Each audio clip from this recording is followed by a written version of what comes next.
Hi, my name's Marie. I'm a trainer with the Recovery Education Centre, Dorset. This video clip is an introduction to the idea of the stress bucket.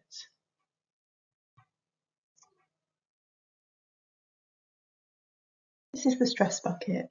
The bucket itself represents our capacity to cope with stress and how much room we have for it in our life at any one time. The stresses are represented by the water that comes into our bucket.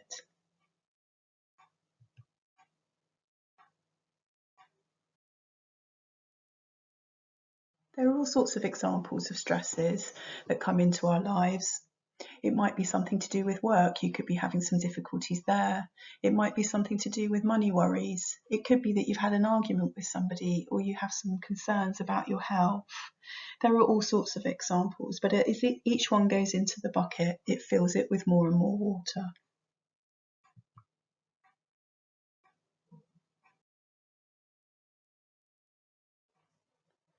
If you already have mental health difficulties, you already have a certain vulnerability, so your bucket might already be partway full with water.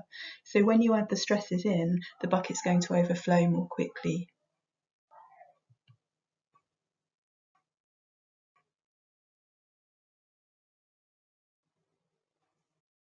So this is when we need some coping strategies.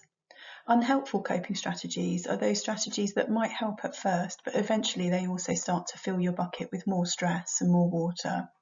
So it could be something like drinking more alcohol than you normally do.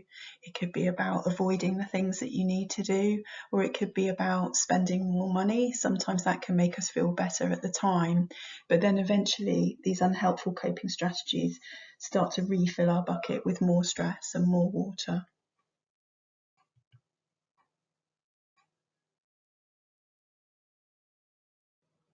Helpful coping strategies are those strategies that help to let the water or the stress out.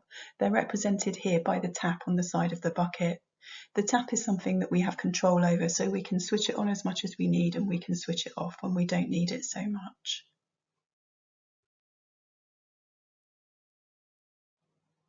There are lots of examples of helpful coping strategies. It might be that you need to bring in a bit more self-compassion. It could be that you need to spend some time on your hobbies or your interests, or it might be that you just need some time to rest. Or it could be that you're somebody that practices mindfulness and find that that works for you. Really, everyone has different coping strategies and different things work for different people.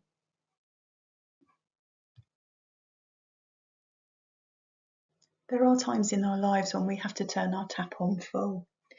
Those are the times where we have to prioritise our well-being above other things. It might be that you have to take some time off in order to have some rest, or it could be that you need to prioritise your hobbies or your interests above other things. Sometimes we just need to turn the tap on full. Thank you for listening. There is a worksheet on our website that also explains what the stress bucket is and how it works, and it gives you a chance to fill one in for yourself. So it gives you space to think about what your personal stresses are, what your unhelpful coping strategies might be, and what your helpful ones are.